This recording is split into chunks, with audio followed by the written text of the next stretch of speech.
di no gake mo le xame adome le kutukutu no o ma kpa gbeto kunku amenu gbegbele ne novio le ya tropeta ame le ya wondo la soja ame ke la do jio ne ame ke la dachakato ne le kula o la gbla me benu ne le susu me no pomu le ja kota ne de ko e mu gbon la ve me wa be na vodu won so gbotu ame do la formu le ja temba na si o be vodu do to da si o to le gbon ame buto e mu le gbon no o egbe wa o Jean Paul gbe jina ku wa on to la pankoto ko le wa ni ba no fefe no na apa gbon o me adasi ame am do gbon no be ngba o vodu o re fiki ame ya to kakale we be no nya ya ke be do nya yo so nko dare to ya ame bula do vodu le ba ho me ame bula no bobo so nti alo ame bula no bombe lekeleke no zero mi la chingbe do me e na yam gbona be o ma glo kula glo no plo nya do pombo so susuro jinya o glo ku o ma glo ya olo o so susuro yen gbogbo zo bara ya o glo ku o ma glo ya o no mu ku wa gake mo so nkuro jinya no po de ko be agbemela yon no ma ola no yin gbedo me poe do ameke so ayira so do agede ntintia maten po ebe ama denie kele jine o ama kele be da mo ma po ola gan kento ola gan amele do si o nto la po wa agbeme kele ko le ro nyemule xamede o nyemule gblamede to na tron emule gbono egbebe tron ku vodu bu mu na xome o tron ku vodu bu mu na xome o ten ho vodu bu ko la ho e do la ni amade debenu enu kokko e nyamule wonu awere gbo vodu bu aloke nu ke le o yin to mu je ti vodu ado la ni ama be vodu do tron awusa to be vodu ama e won be do vodu bu tron mu na hore kame gbede o na tron do na zava no do tron do la do azava ro ngonu o le tron be ho mu do na do azava do vodu de pepe kele java to du de mu do na tron ji o vodu de pepe to tron le ya ho e ba me juro a vodu azava me be no na anu ayin no na tron la to avade gbe na do vodu fio e ku vodu bu mu no na hore kame o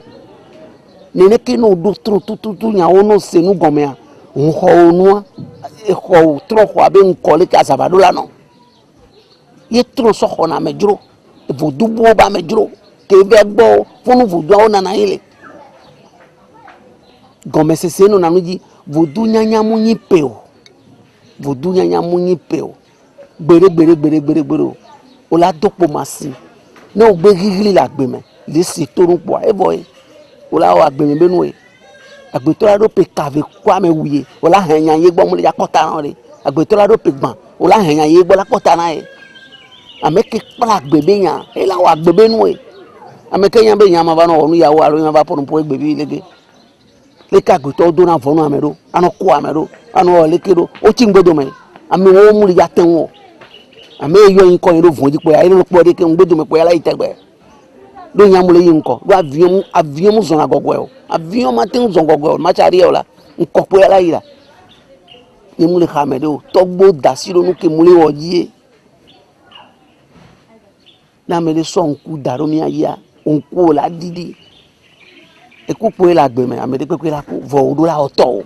alo keji osu o chon do la we le be ga popo me ke ngbe ne ma o yo ga re mo laye e yen bu so bara mu le fi bia ya yen gba ku gbere ne mi agbon be ala mere ne ble mi bi ala mere wo nde ku yan alo le ga je nya be yen to be ga e po wan mu nya gbe to yo aje yen mu do wusen pepe o ma wo yin wusen to gbo yin wusen to wo yin ma ku gbere amere agbon be amere ne ble mi be o so bara nde we agbede wo nde ku ya je nyambe ga epo wan ken gbe galagba po yan ke la si ma gba bun mo ma ku pa on ne po won ye je o mo yin ne o etaroa ni atopoto la gbegbe ni o mi potole gbale ponu po e mi npodo periode ni ato la sin agba wu ne mi acha mi la gba sin mi gbale ponu mi acha mi la gba sin mi le wonu ya we gbe wi en kele en ala ke so amere mu nyanu kele me no patale ma aussi bona dome be kokwa o la we so se anfide amesi si o we amele Niger Dakar ti wo Sénégal ouais, Niger ouais, Ghana ouais. Amojo ya amojo jokpo jona la gbeme. Jésus Christ koué. Agbeto la doko makoua. Vonu ke dio soa. Ola ouais, ameke fabriquer un avion wa okoué. Ameke fabriquer un bateau okoué. Ola otoye aso inko dade. Nous que agbeto la gbembe agbeto matin ou agbeto ma wonu ke agbeto la saint. Agbeto la wonu, agbeto la ten protéger agbeto. Agbeto la ten gla agbeto la ten do golo ke la wona agbeto. Na agbeto ma wonu ye nu ala obe nu ke yin te agbeto la wonu la ba je krona ma he amunya agbeto wa avion emi le do ma avion mu le wonde ne mia munya agbeto do ho kaka wa avion agbeto he la do vodu ke la won ame agbeto he la do ama ke la won ame obe agbeto la wonu yo la ba je krona ma e mo bubue sensen ke juro la gbemea o yo la o ke juro amede tan ila sen wonu kimi la o pata po mi a o da don me kokko ji ya wonu keke un da don me kokko ji aso no vi o so da don me anu ko nu ha be lu chonu bu bala don me no ameke la o tron be nu no gbele ji fun na me po mu le ja pota na ndi pepe tron ya me gbere o tendo pe kaka te pi ame o be a don me mu kono o mu nu agbeto no gbe kwa agbeto pole ko la odo la gbelebenu kenya mu fi on vivi yo la o no le ro nu la gun megbere na mere be yin hunu alo yin sofo alo yin de be ha ko ri yo be nu ko le won ma eya ne vi o mu dure so hiye nu agbon ne bo ton fo ne kokko e so dangbero la hiye nu amebu ndu na fi o la amebu ba home o ame a chane note no ve ba home nu ke chanya e be wona e chane we ne du ne ko ke va bo e chira no po akonu ko chon le wa ameri manu o tron be nu nyama ye ba home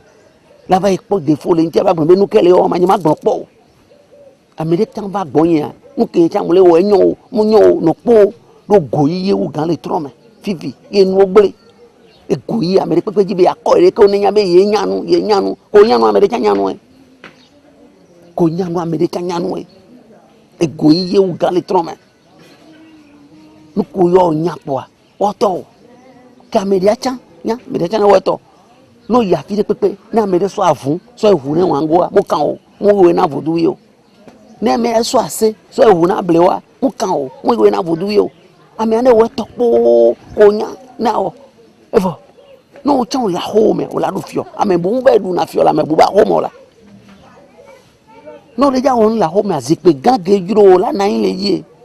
vono ya fi de pepe no ya fi de pepe vivi ne yin be so azikpe tabure ke yo na na ye so na wa na yin amejuro ngbo ye omula homo re o ma te pa telephone amebu pa na chela amebu ba homo vodu o fifi ame o da si o nto be vodu ko la o fifi o la ba igra be yura va no pa chela amebu ba homo ava no gbon le ko wona ya vo on tom tele na si vodu o on tom tele wonde ne vodu la homo on tom tele le be de to vo ne ga me su no so agbara doa o la be la pa chena amebu to no le wonu o ya la gbon bo mu wona ne o mu wona ne o we na vodu wa me o we na vodu ya enwo zo goyi ame mu segbe ne vodu o mu capital obe la zantima etaroa amadede be nu dede popo amadede mi o kaka wa iko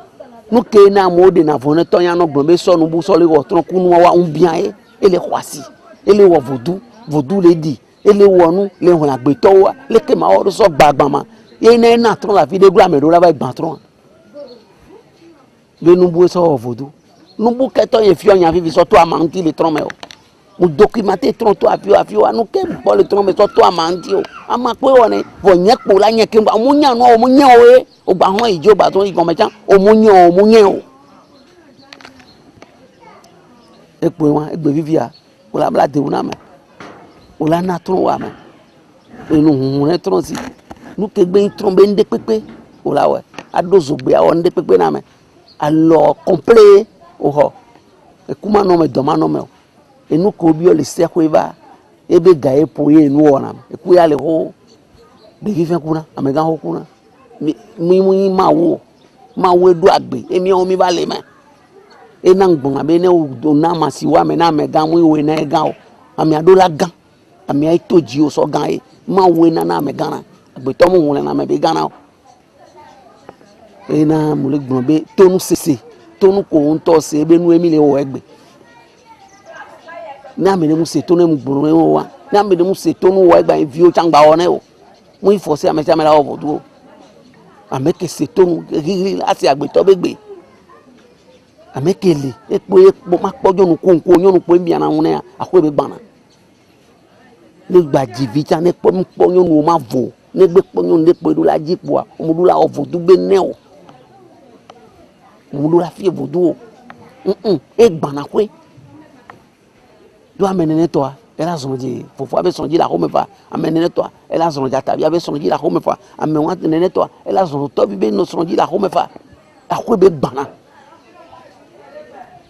ameke so bien nyonu benya ameso koko amenu gbegbele o mo do hon mo yin so fovo o le je kuna o pa me be so la ho inu mo ele sali vodu mo do don wana me le o be tron yi ati vodu tron le ka je o po tron to le duji le o ati po agbeto wele wonu so le podi vodu bo le podi tron me yin ko tron vodu koko be yin awusa to wa de mi po le ko wona o la po unti na awusa to ya amene po na unti na awusa to me bubu vodu be emi an to mi so mi ade ke so ro gbama ya kai na me de lebe ne to le ro la de nkuton adasi on toto o la home agbe o ade nkuton me dia amedia lo vodu o ba ko do to ji so le o ya o poto o gbona o o ya po vodu o gbona o nu ko le wo egbe bia poto o gbona o na me de won de la fi mu kan o amede le wo ebe ko le jia o ton la gbon be le ke la o do ebe ko la ejima amae na ma didi agbe lepo a ododo bo se fini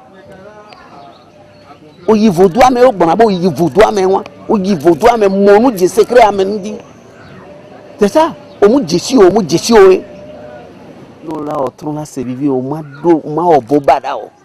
nu ke o la do na me nu ko la wa me nu ko la gbla me be nu inu ke ni se bla amede ya o vodu be la fi mi ya odo agbele ne o ame ya le ja o nu la ke mi ya odo ane o inu ke mi ya odo ho me na me ama to ho me o ma no nu o me o la hun agbeto jeji fo ede ma o bo ne ede o ne ede ke du agbeto la o nu agbeto la do alo agbeto e ma o do amena o kele hun la me o kele wo ame o kele bla me be ru o mu le ja pota ne de ke o. Donc c'est ce que je disais à mon fils Jean-Paul et Bédinakou, que c'est les plantes qui font le vaudou. Ce qu'on a installé dans le Canari, c'est les cérémonies, la main qu'il est en train de prendre. Il est devenu un grand maître aujourd'hui. Il peut donner le fétiche à quelqu'un, faire tout ce qui est là et soigner les gens. Le vaudou n'est pas de la sorcellerie, le vaudou c'est une science, comme on l'a dit toujours, qui est à la base des plantes. C'est les plantes qui sont au feu. Pas autre chose. Donc dans la vie, il faut faire du bien. Quand tu fais du bien, tu reçois du bien. Il faut être toujours positif. Quand tu es positif, tu fais les choses positivement, Dieu a la main dans tout ce que tu fais. Donc, le diplôme qui est en train de prendre, après les plantes brûlées maintenant, c'est ces plantes-là qu'on va prendre maintenant pour faire les nouveaux fétiches.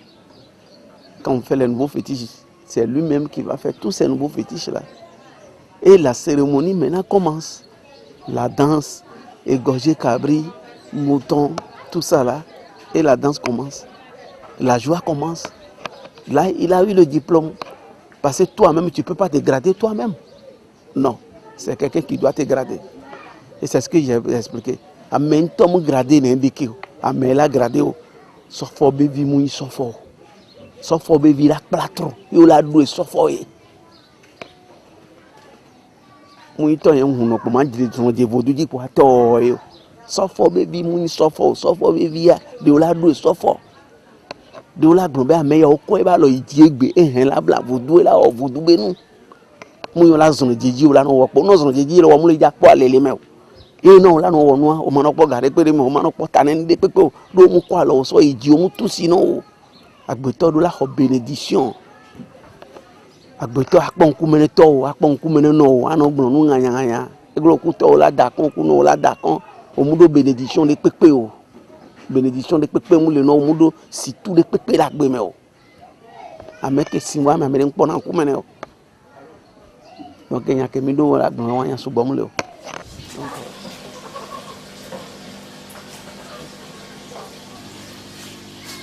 Et sortant dans le monde de Béziva. Et bien, il tient mon soir sur le navire. Et j'en fais le Béziva. Et je dis qu'il y a une torsion, les balles sont blancs. Et qu'il y a une tirée à cabine, je suis un peu. Et il y a Viana. Il va dire à moi la Viana, nous amasi kenito ama emiso vudwa ilanyambe amambe niona vudwa ama koyona kingo wena meli bale tonde so uji ucha ame antobeka iwe afafa ila nona vudwi yeo eso ila lo so lao vudwa ulo budo la badine agbawuli pe di na to wa go pe e ke di ne ni go zo ba go badine kan pola ba woni cha ya me bo cha ba klodo ko do la badine me tarika no via o bula banani abawo e to mi sese do di bonde e la so mettre le poto et nous la matin au temps de nous et alors et poto quoi amassi et poto quoi amale pour ça on a d'autres tout là do poto quoi on a do comme c'est limbe amma et nous pour vous voilà et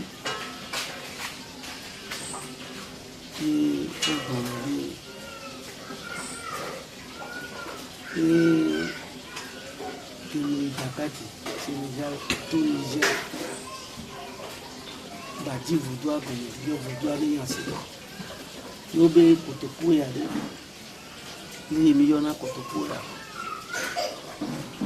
Les Adjira Kotokou. Au beau matin, il a trouvé Kotokou, les Adjira Kotokou. Bono trop de me de Mouya Adjira Kotokou. Non, il y a Adjira Kotokou, les Adjira d'Adé. Benou Béinene, au bé à bébé Kotokou. Bébé Kotokou ya agbe dina nam de la bla voudoua de to ya tiri ya to ya petit na pas pour toi au beau mo la bo ajira Kotokou agbe Kotokou do agbe voudoua dina nam ni ba kebe ajira Kotokou bébé Kotokou ele si benu ke mi na gongolo le mi abo ano yo bukono be awono udonu awo be nyaole bonwa bukono mu awono bukono eli kafa le sans pour la menti eli diagbe na me bukono mu la be awono eli si gajira to mo be agbebe Kotokou ela nye bebe Kotokou ya wa agbebe Kotokou agbe bu do ajira na me budunu buname tout le monde nous comptons et la voix. C'est à l'heure et nous sommes rebellés samedi la transe et sont qui et il y a son fin d'eau il y a son bois mouillé et soit il y a des il y a pas c'est pas ça pour la passer comment nous la porte avec les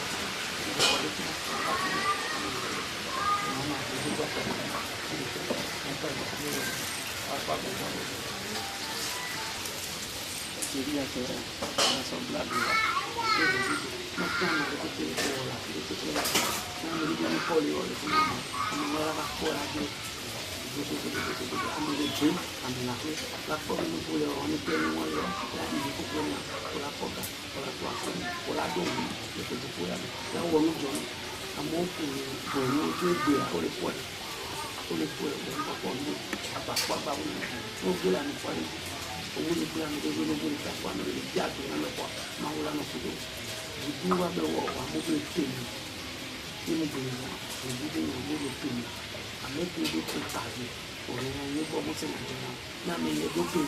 mo yẹ bọ́ mọ́ sí nàìjíríà àmì káyà mẹ́ta ó àmì tó bá mi tó yẹ mẹ́ta ó ìtàlá ọ̀rọ̀ wẹ̀ ọmọ mi fẹ́ wọn lọ pàpàrà mi ìfẹ́lá mi òun náà tó ń wọ̀ ní yóò dùn náà mi bí àmì tó náà àmì wọ̀ nínú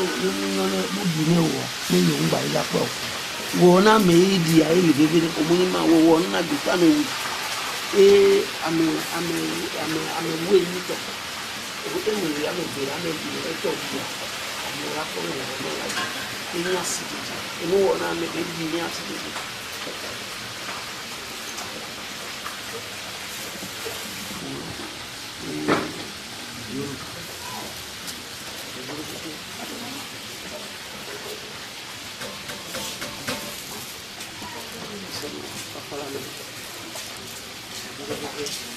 La politique, la famille, on va vérifier, voilà, on essaie de apporter à Didier, et je vais Didier, et je vais nous voilà, nous dit tout dans le temps. Nous dit c'est tout mon et tout pas. On est dit de bien c'est tout mon et va être on est capable de coller. Nous on est dit c'est tout mon et nous voilà nous dit tout dans le temps. Les kaka bi bien fi ko le kon to no kenye ma o to ma se na fo no ke ma o to ma se na fo le kaka bi bien fi ko le fon la to e ta do e ti no la di o fo bi no la to dia e o lo bleu a neki mu se to e ba ni vi ko ti ja mu se to la o fo bi ne o mo ne me la do npa e vi ke mo mo di me na o alo ye ko no ma fo òbí kiri kọ́ nínú iná fò alẹ́ àwọn ọmọ gàdàdà ẹ má sàgbé tọ́wé gbé o ń fi ju iye tó ìyá o ẹ má tó tọ́wé gbé má tó nà bẹ́ẹ̀ gbé o wọ́n bí àwọn ọmọ gbogbo ìlú tó o ń gbé àwọn òbí tó gbé nínú ẹ̀ ló gbẹ̀ tọ́ ilé ìtọ́ yóò rẹ̀ ìlú olè ìdíkọ̀ ìtọ́ ìdílé à kí o sì ní ìdàmú náà ó sì gbé náà wọ̀ ọ̀gbìn tó lé lẹ́lẹ́ tí mo bá wù ú lórí àmì sẹ́mi àgbẹ̀ náà. Avec des doutes, je voulais me gagner la salle, il a dit, on voit, moi, on a mis ça, on voit, avec mon ami, on m'a dit, nous dit que c'est des populaires, nous disons, non, moi, il va revenir. Nous, on a dit, on connaît des choses. Nous, nous sommes, nous, me laisser toi bébé et toi les pour me laisser et moi les pour me laisser wa ameka ho le pour na me wa me laisser wa ame wa mo do bénédiction ki ameka mo do bénédiction wa no so ma o be mi to ma o yo so be mi so da lo mena la do mo pa do ma o mo ya no gbedo me lo mo ya no gbedo me lo je donne la do bénédiction et ni si pas bénédiction et ni si on donne la tout Nous pouvons remettre le nouveau et tout. Nous là, nous devons voir pour nous. On me dit qu'on a des pots, on me dit qu'on a des pots de la grille. Vous dites là, on a, vous dites là, on est là, on a. Parce que nous doit mettre le mécano, nous doit mettre le mécano au noir. Nous avons un peu de la mécano au bout. Nous voulons pour nous prendre les affaires de nous pour les remettre. À me demander les affaires de nous, c'est un temps. D'autres amants du secours, à ce coup de l'eau, on a un dos, on a un nom. Nous qui gagnons les caricatures, on a un poignet. A mais c'est tout, nous qui la poignée. A nous, c'est tout, nous qui la bas poignée. On ne passe pas, on ne passe pas, on tope. Non, c'est tout, on tope, on a les doyens. Non, c'est tout, on la contrôle. Et on a d'autres bénédictions. Nous allons vous donner un petit peu de temps pour la ouer pour eux ou non. Nous pouvons bien mettre un mois. Il n'a pas d'entour et que le policier n'a pas d'aller bien. Et pour toi, tu es tout à l'heure, tu n'as pas d'aller. Pas d'aller, tu es tout ici, là, il est mort ou compris. Mais on ne peut pas d'abord ou qu'on a maintenant. Et il n'a pas d'abord de doubler. C'était une massacre. Et il sait pour les ados de Porto et tout là-bas, la Porto et tout là-bas. Il y a eu 7 mois de vie. Et il est là, il faut. e awudodo ko ma wo ko gbe na be ra o ebe do won ni am ka ta ka ta ma ka ta la se ma mo ni am to de de mo ni am de ko o to mo no yo be ko so mo do ba yo ra ko ya lo a si ko la jina no do ko do ko ni na ko na ma bla se na ma bla mi de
o no na gbe chokuna no la gbe mi ko le o mu le pota na no la gbe mo le pota ko mo ndi mi to so mi to le pe ngba ni to la gbe o la gbe choku o na me de o no mo mi bi kele on to do bi ele fi de ko le o na to do le ko o ne do de obi na se o mu no na so ge no na me gbe o ma o bu bi no la to asa ma o bu ba je na me wo do gbele gbo ye evodo America bela na America la America bela na mi mama me ye evodo awodo na me wo kaka me amewo ye o ha mi no de ka me wo America ha mi le ka ba America ha mi mama me ba kaka jo lo ba no ware o ma ku jo no e mo to mo le di no abi o te bele ko wona do di na ma o la to ko ju ji la di no la bi o te o mo na so ge no na me gbe o ke to bo no be ke to la no gbe do ma avion mo zo na gogo avion ma ti te aje mo no ya zon gogo aje si dan ko la nko la yi mi ma no wo nu ye mi la yi gbedo mo nko ko mi e keto e la ti gbedo ma e yan gona o plo mi do no nko la do aya ma gbo la me fe wo gbedo no yo mo ku la do aya dada so mi mo le gba me de to mi mo le ha me de no mi o ko la ni ora ko de di le me ka ni ma wo la he ti gbe to ni la gbe mo le wo no wa ni o ma wo la he ni sa ni che mo na gbe o cho la wo na me la na lo aso wa fi o ni sa èmi bí ọlẹ tọ òun bọ nílé gbòòní ọtọ bọ nǹkan ìyá kẹtọ pọtí ayé lè máa ń sí ilé ìlànà ọdún àná máa ń tọ ẹ lákùsí ní pọtí ayé ní kọjú kún mọ àfihàn hàn látà òkè àṣẹlẹ ẹ ẹ bọdù tẹnu gbà wọn tọ.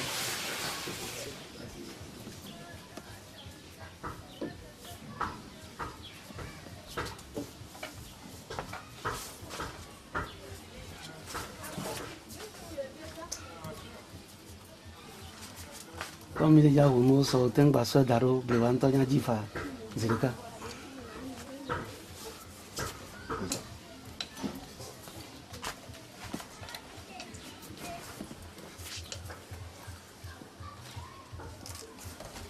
ola point lo ganji ko point ayo le blo la so di te penado ko te penyo le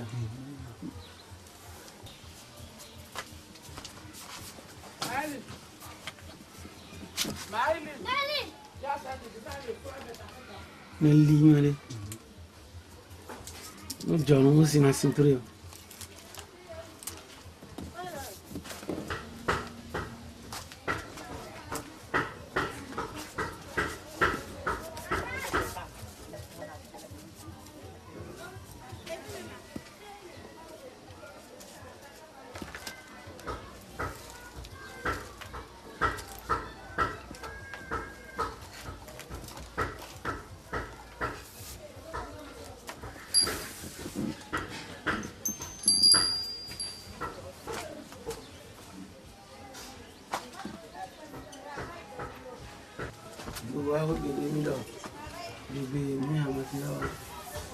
Demi de avoir de que vous avez dit.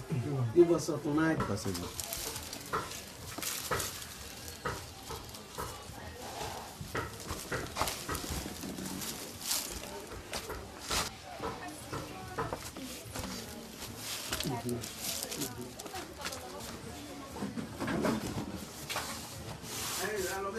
C'est toi-même qui l'as fabriqué. Super. Ça, c'est la cuirasse. Ça veut dire moi au Jimito, ni le ouais, ta cadeau à filer moi. À théorie, à théorie, à goûter le blambé, puis n'en a mon dos, mon canard, vous venez à l'eau, les kéma. À théorie, vient ton sobal, so blaire. Et toi, un blague de deux connaît, Jean Blam, deux connaît Jean. Il vient, et bah, théorie, on veut ma ouais, à théorie, il y a un toto. Mon pas théorie, bon, chili. Les Dakati, Sénégal, Maoué, ebe là ouais. Mais maintenant ils n'ont pas. Dès que la gueule ou donc blanc pour là ouais.